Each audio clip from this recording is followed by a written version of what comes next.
બોટાદ જિલ્લાથી જ્યાં વાતાવરણમાં પલટો જોવા મળ્યો। બોટાદના ગ્રામ્ય વિસ્તારોમાં બરબાદીનું માવઠું વરસ્યું છે। રાણપુરના પાડિયાદ, મોટી વાવડી સહિતના ગ્રામ્ય વિસ્તારોમાં વરસાદની શરૂઆત થઈ છે। પાડિયાદમાં કરા સાથે બરબાદીનો વરસાદ ખાબક્યો। રાણપુરના ખસગામમાં પણ આ કમોસમી વરસાદ ખાબક્યો છે। જુવાર, બાજરી, તલ સહિતના ઉનાળુ પાકને નુકસાન પણ થઈ શકે છે। વધુ વિગતો મેળવીએ સંવાદદાતા મહિપાલસિંહ વાઘેલા અત્યારે આપણી સાથે જોડાઈ ચૂક્યા છે। મહિપાલ, હાલ શું સ્થિતિ જોવા મળી રહી છે? કમોસમી વરસાદને લઈ કેટલું નુકસાનની શક્યતા?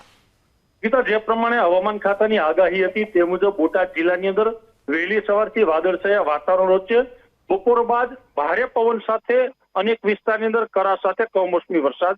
બોટાદની જો વાત કરીએ તો બોટાદ જિલ્લાના બોટાદ તાલુકાનો પાલિયાદ હોય, બોટાદ જિલ્લાના રાણપુર તાલુકાનું ખસ, બગડ, નાની વાવડી ગામ હોય, વેજળકા ગામ હોય, અન્ય જે ગામો છે લોયા સહિતના તમામ ગામોની અંદર હાલ અત્યારે જે પ્રમાણે ત્યાંથી વિગતો અને માહિતી મળી રહી છે વિડીયો સાથે કે ત્યાં ભારે વરસાદ પડી રહ્યો છે તો અનેક વિસ્તારની અંદર કરા પડી રહ્યા છે।